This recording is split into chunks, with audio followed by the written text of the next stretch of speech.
Alright,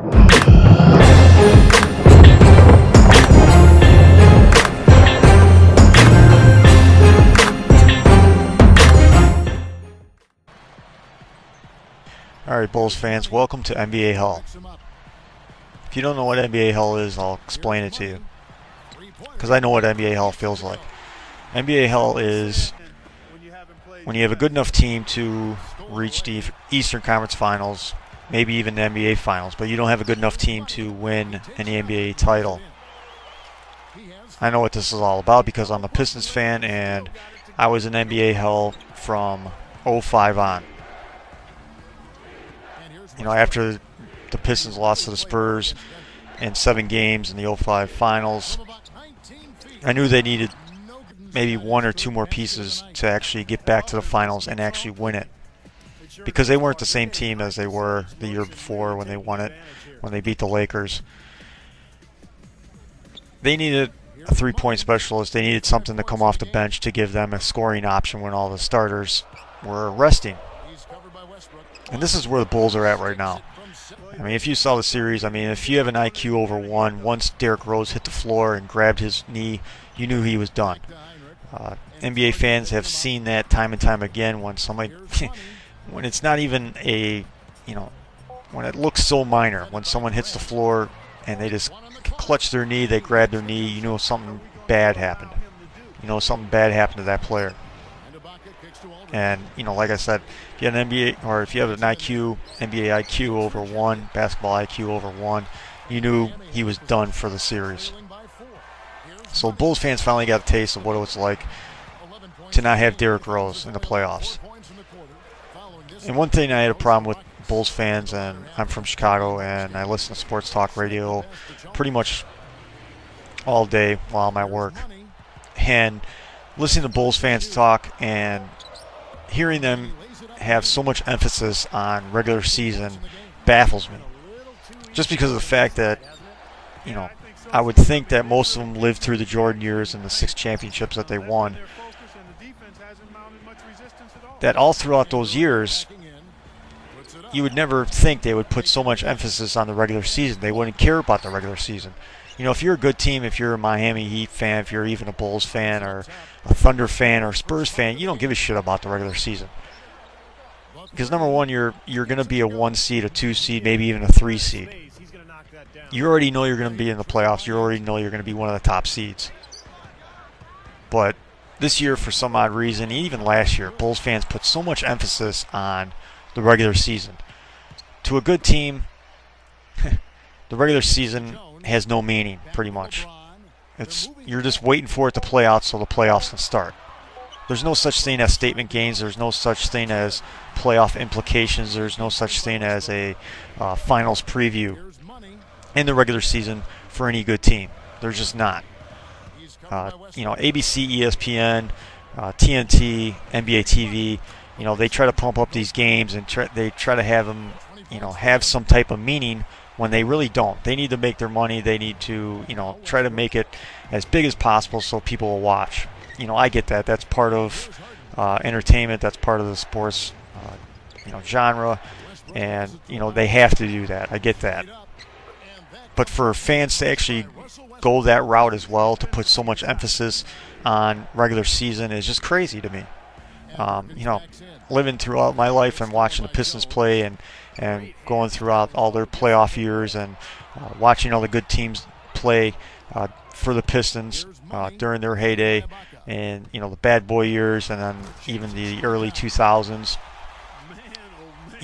I could care less, especially in the early 2000s, about the regular season, because I knew they were going to make the playoffs. I knew they were going to be one of the top seeds. Because I didn't really even give a shit. I was just waiting for the playoffs to start. But the Bulls fans put so much emphasis on the regular season. It was crazy. I mean, last year they beat the Miami Heat every single game in the regular season. What happened? They got steamrolled in the playoffs, in the Eastern Conference Finals, by the Heat. Absolutely steamrolled by 3 superstars. And of course, this past season, some experts, one Skip Bayless, even Chicago Bulls fans went as far as to say, I made a video about this about 3-4 weeks ago, about saying that this team is better off without Derrick Rose. The team is better without Derrick Rose. And that's just crazy to me that you would say something like that. Even as, I mean, Skip Bayless, he's a fucking retard anyway. I mean, how that guy's on TV and how he's allowed to make his opinions is just, I mean, it baffles me. As a fan of the NBA, NFL, any sports, for that guy to actually have a spot on TV to where he can voice his opinions is crazy to me. Because that dude is just the dumbest fucking idiot in the world, as far as talking about sports goes. But this was the talk over the last probably month of the regular season. Is this team better off without Derrick Rose? I mean, that's just fucking crazy. He was the MVP last year. He fucking steamrolled through the league last year in the regular season. And, he pretty much steamrolled through the playoffs up until he got to the Miami Heat. And he still played his heart out. He still was the best player on the floor for the Chicago Bulls. But you finally got a taste of what it was like without Derrick Rose in the playoffs. And you won one game against a really bad Sixers team. I mean, this Sixers team, I don't know if they could even play a half-court game against a high school team. I mean, that's how bad they are in the half-court. And when you get to the playoffs, you need to have a half-court game because everybody tightens up their defense. You can be athletic as you want. You can be a transition team all you want, but you're not going to win that way. You need a half-court game. And, I even thought the Bulls were going to beat the Sixers regardless of not having Derrick Rose, but they couldn't. Once he went down, I mean, they were deflated. I mean, every ounce of energy, I mean, their mentality after he went down was just hogwash. I mean, they were just done. You could see that in Game 2. You could see that in the 2 games against Philly. I mean, they gave maybe, one game away in Philly, but I mean, they just looked deflated the whole time playing without Derrick Rose. Playing without their leader, playing without the one guy who could actually create their own shot. The one thing that, if I was a Bulls fan, I would be kind of rejoicing right now, actually. Because, one, you knew you weren't going to go anywhere without him. You maybe got to, past the first round of the playoffs, but that's it.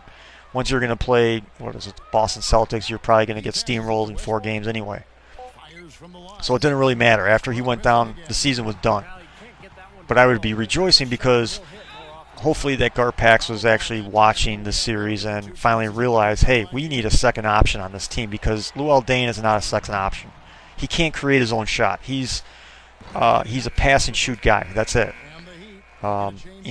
Even Rip Hamilton is a pass and shoot guy.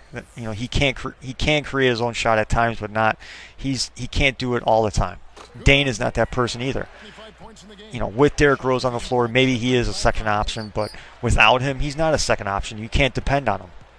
And you saw it in this series. The last 2 games he played well, but the other games he was non-existent. Carlos Boozer, same deal. He's a shell of what he used to be in Utah for whatever reason. Once he got to the Bulls, he was just, he can't do whatever he wanted to do when he was in Utah. He doesn't play a lick of defense. He doesn't really do much else for you other than, score some points here and there and then get some rebounds. So the Bulls need a second option. I mean, their NBA window as far as going to the finals or even winning a championship is always good, is always going to be open as long as you have Derrick Rose on the team. But they need to build around him. And after watching this series, I mean, you got to think that Garpax might blow up the team. I mean, I would. But John Paxson has a history of not wanting to do that, not wanting to give up his players that he drafted for superstars. 6-7 years ago, he had a chance to get Kobe. He didn't want to give up his players. Last year, he had a chance to get Melo. Didn't want to give up his players. He had a chance this year to get Dwight Howard, the best center in the league. Didn't want to give up his players. He gave up on 3 superstars just because he was so addicted to his own players. That's a bad GM. That's a bad president of operations. I wouldn't want to have that type of president as my president of my team. In some ways, Joe Dumars is that way. I mean, he's probably going to be on his way out anyways soon enough. Because he's not aggressive enough. You need an aggressive GM to go out and get what you need to win a championship. And John Paxson might not be that guy. One thing that the Bulls have going for them is the amnesty clause. A clause in which you can get rid of a contract. You can get rid of a player, or a player's contract to get under the cap. they've had this in the back pocket. They haven't used it yet. They could use this on Carlos Boozer, which I would use. Honestly. I would get rid of him the first chance I would get. If they can't trade him, if they can't put some type of package deal, because, of course, Dwight Howard announced a week ago that he wants to be traded after his surgery. What a fucking shocker that is. So if they can't trade it, they can't get a package together with Noah and Boozer and who knows, maybe even Dane to get Dwight Howard instead. I mean, that's the way to go. You got to use that clause on Boozer because that's just a waste of money. That's just a waste of a player because you're strapped for cash. You can't even go out there and get anybody, honestly, as a second option because Dane's not going to get his surgery until after the Olympics, which is selfish to me, but he wants to play for his country, so be it. But he's not coming back after he gets his surgery done probably until January. And then Rose, at the minimum, is not going to be back until, maybe February, if you're lucky. If his, rehab goes over well and, he takes well to the rehab and, he's ready to play. But he's not going to be the same exact player he was last year or even this year at times. So the Bulls have a lot of problems. But if I was a Bulls fan, I would actually be rejoicing because this series against the 76ers said a lot about the team. You have a decent bench, but you don't have a second option. You don't have a go-to player. You don't have a player that you can actually depend on to get points. You don't even have players to even create their own shots. Derrick Rose is the only person who can actually create his own shot, which is funny. I mean, they're a jump shot team. They don't even have a player that can actually play with his back to the basket. Noah is not that type of player. So if I was a Bulls fan, I'd be kind of rejoicing, but at the same time, you might be in NBA hell because Garpax might be stupid enough to blame this season on injuries.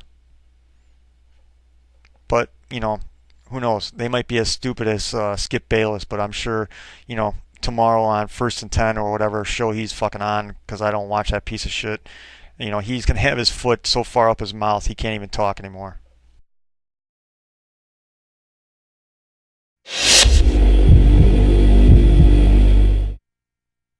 You guys were rolling tonight, and you really seemed to be feeling it with your shot. How much of a factor did that play in the win?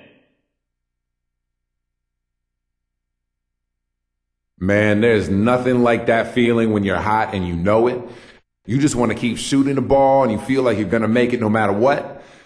Hand in your face, slapped on the arm, don't matter. It's still going in. And as far as me being a factor in winning the game, you better believe it. Man, when I'm hot like that, we're going to win more often than not, for sure.